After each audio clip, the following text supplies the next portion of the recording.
Good day, my dear students. I'm Palvan Bikbergianna. Today I'm responsible to deliver lesson 2 and 3. It's a special text. The theme of the special text is freight wagons and passenger cars. This lesson includes all skills: their reading, listening, writing, and speaking. So, on the screen on your computer you can see the text, freight wagons and passenger cars. I start to read, try to remember all the new words and try to pronounce all these new words and new expressions correctly. Try to remember. Let's start. Freight wagons and passenger cars. The freight wagon fleet consists mainly of 4 axle buggy wagons with a capacity of 62 and 65 tons, and the passenger car fleet of all steel car with the body length of 22.6 meters. All the vehicles, freight and passengers, are outfitted with automatic couplers and automatic brakes. All the passengers' cars and every second freight wagon have a buggy with the roller bears axle boxes. And all steel freight wagons are being supplied in greater and greater numbers.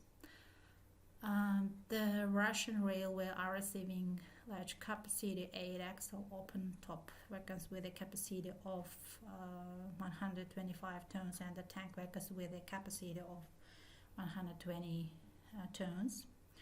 The quantitative growth of the wagon fleet from year to year is attended by its qualitative improvement associated with strengthening of automatic couplers and automatic brake equipment of the wagons, the introduction of the roller bears axle boxes, and the increase in the share of specialized freight wagons.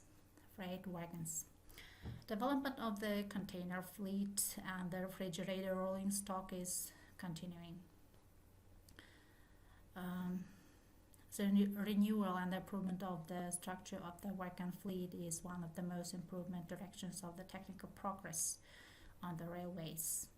During the last few years, the share of specialized wagons has grown considerably. The production of the open-top wagons for the transportation of coal and ore, of covered hopper wagons for grain, cement and mineral fertilizers, flat wagons with low sides for the transportation of large capacity containers and automobiles is growing. Specialization makes it possible to improve capacity utilization, diminish the cost of preparation for transportation, lower the losses of freight on the road, and raise the level of freight handling mechanization.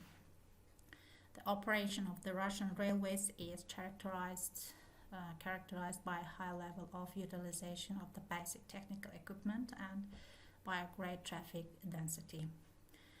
The transportation of all the commodities produced by the national economy will grow, and a great increase in the traffic will fall to the handle of fuel, coal, petroleum and its products, iron and non-ferrous metal ores, timber, grain and other freights. The structure of the freight traffic on the railway network will have a number of features. First of all, the further accelerate development of the regions of the Siberia and the Far East, and the increase in their part in the production of many kinds of raw material. Fuel and products will tell. The freight traffic on many railways in the eastern part of the country, first of all on the Sverdlovsk, Tselinaia, West Siberian, Krasnoyarsk, East Siberian, Transbaikal, and the Far East railways will grow at higher rates. The further development of the railway passengers traffic will take place too. Unlike freight traffic, the major growth in the transportation of passengers will fall to the railways of the European part of the country. The rates of its growth will be especially high on the roads joining the center and the Urals and the northwest to the southern regions of the country. Well, students, you here my reading of the text, and the next task is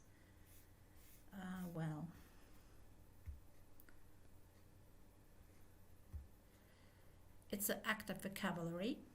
All the words and word combinations from the text that I read before. Well, look at them.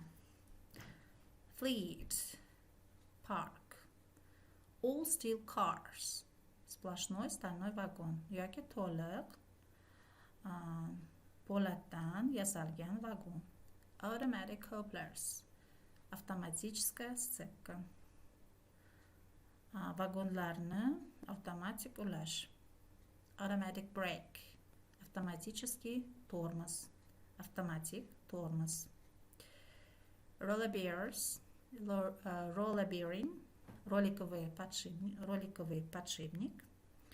галтакли подшипник, axle box, подшипниковая коробка, букса, yoki букса, вагон,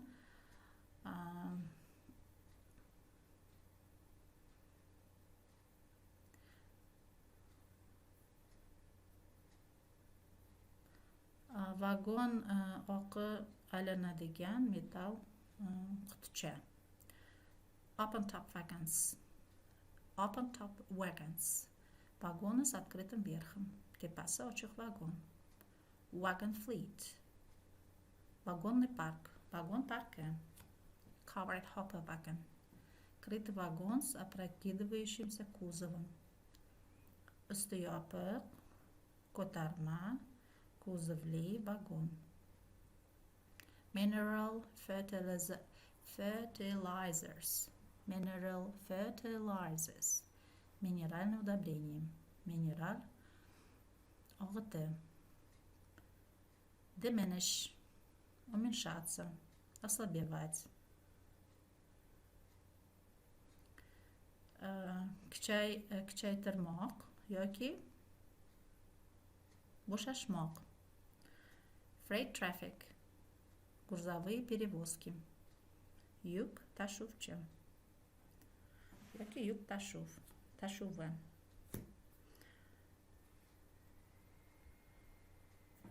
Well, look at the next task. It's task 2. Well, students, you should indicate the sentence which points the meaning of the title out.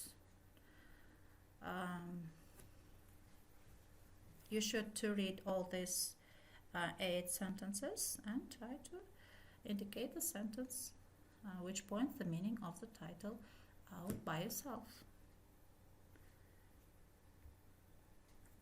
And the third task is you should to choose appropriate English equipments equivalents to Uzbek or Russian words. First of all, you should read all the words and word expressions and try to find appropriate English equivalents.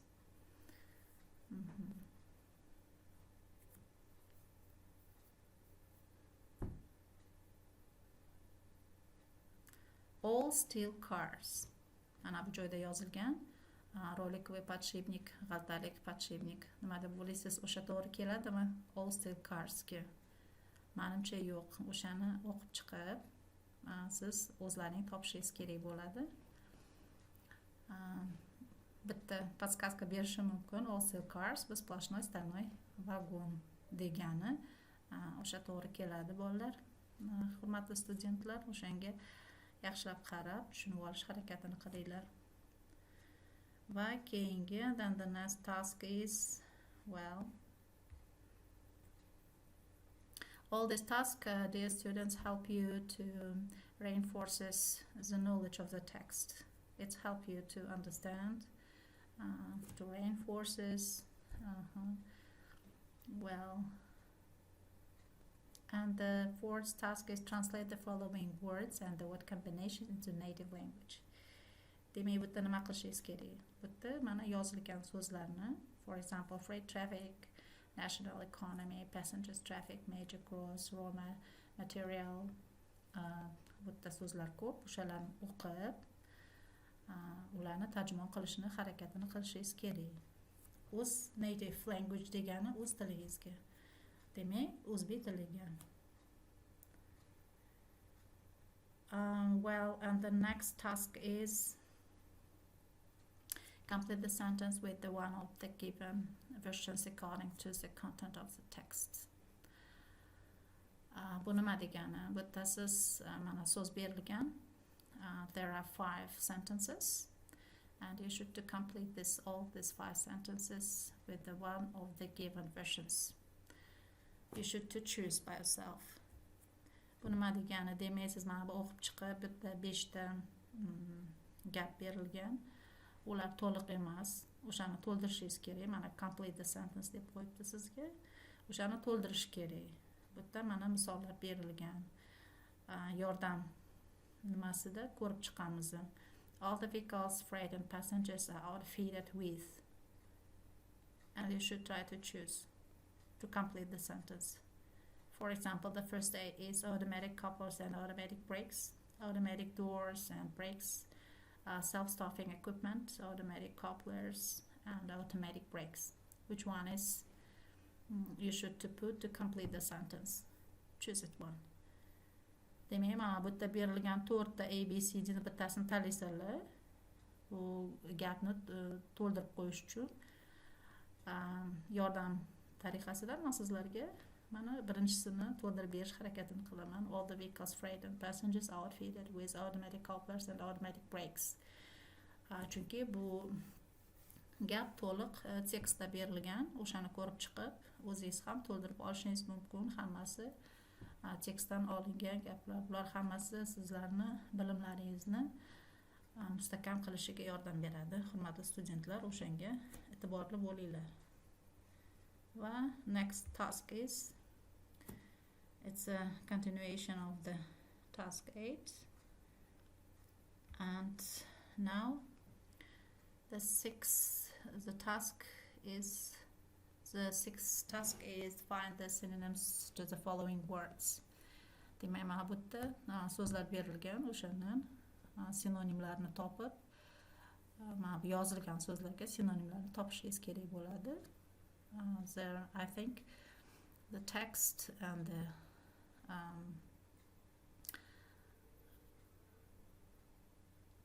I think the dictionary will help you to find the synonym of these words. Demak, nima qilishingiz mumkin? Sizlarga Slovak lug'atlarni ko'rib chiqsanglar, mana bu sinonimni topishga sizga yordam beradi deb o'ylayman va maslahat beraman. Va keyingi mashq. And the next task is fill the mind map to the text and retell the content of the text according to it. Mana bu yerda karta berilgan. Ko'rib chiqsanglar, bu eslab qolish kartasi.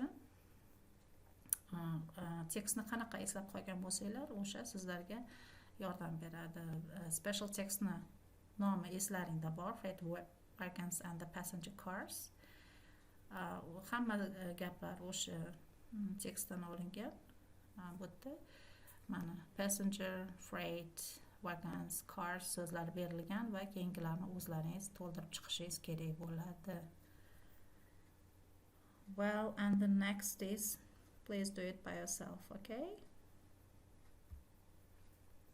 Well, the eighth task is make up questions to the text and fill the table with the necessary data and tell about hovercars. Hurmatli studentlar, mana birinchi berilgan mashqda make up questions to the text. Demak, nima sizlardan talab qilyapti? Sizlar bitta savollar, tekstga tegishli savollar tuzishingiz kerak bo'ladi. Va 9-chi mashqda, the 9th task, you should do mana bu yerda sizlarda fill the table with the necessary data and tell about the hovercars degani mana suratda ko'rilgan hovercars bor. O'shanga tegishli tekstdan olingan данныйлар bor. O'shani ko'rib chiqib, buni to'ldirishingiz kerak bo'ladi. Well, and the next one is compose annotation of the text and plan of annotations. Bu yerda annotatsiyasini topib chiqasizlar tekstni. Har birini to'g'ri topish nimasida va plan compose and plan.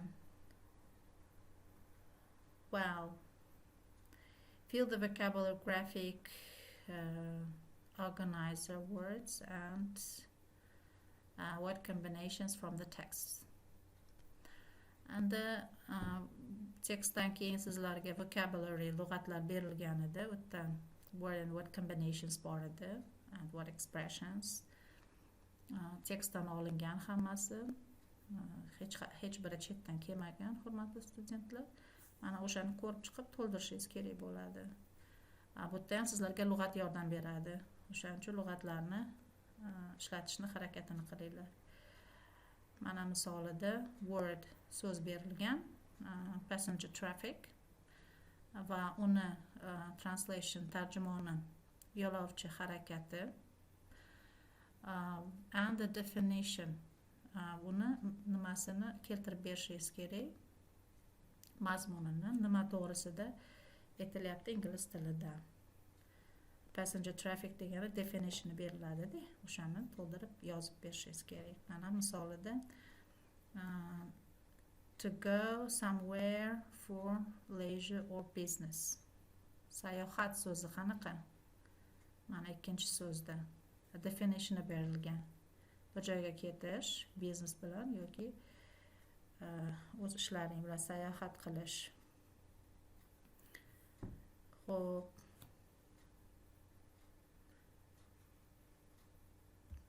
And the next task. Listen to text and discuss. Endi tekstni listen qilgansizlar, eshitgansizlar, boshida o'qib berganman. Uni har bir notanish so'zlarini qayta-qayta eshitib, to'g'ri talaffuz qilishni harakat qilishingiz kerak, hurmatli studentlar.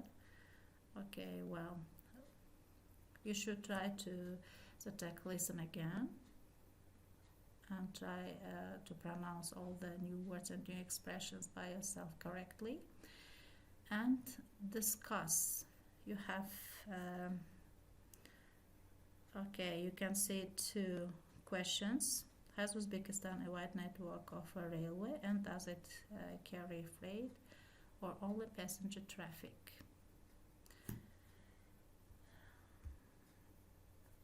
Mana bunga o'sha savollarga, tekst bo'yicha savollarga mana bu tekst sizlarga yordam beradi. The railway system in Uzbekistan. Well, dear students, you can see a new text about the railway system in Uzbekistan.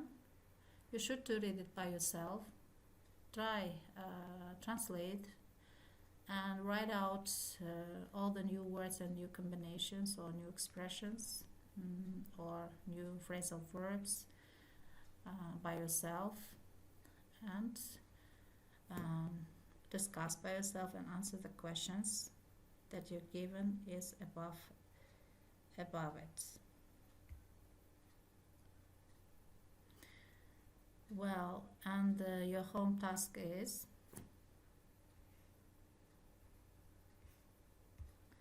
As I said before, dear students, mana boshida aytganimdek, mana bu railway system Uzbekistan, temir yo'llar sistemasi O'zbekistonda degan tekstni bu uy vazifasi bo'lib qoladi sizlarga. O'zlaringiz o'qib, yangi so'zlarni, tushunmagan so'zlarni, notanish so'zlarni o'zlaringizga yozib olib, tarjimon qilib, tekstni ham tarjimon qilib, tushunish harakatini qilinglar. It's your home task. Well, and the next home task is make up sentences using the words and word combinations giving below. Demak, bitta nima qilishingiz kerak, gapirishingiz kerak. Mana bu yozilgan so'zlar bilan va high speed passenger traffic so'zlari bilan berilgan gap tuzib, tepada berilgan tekst, mana pastda berilgan so'zlarni hammasini gap tuzib chiqasizlar. Bu so'zlarni uy vazifangiz. It's your home task, students. Well, fill in, think when.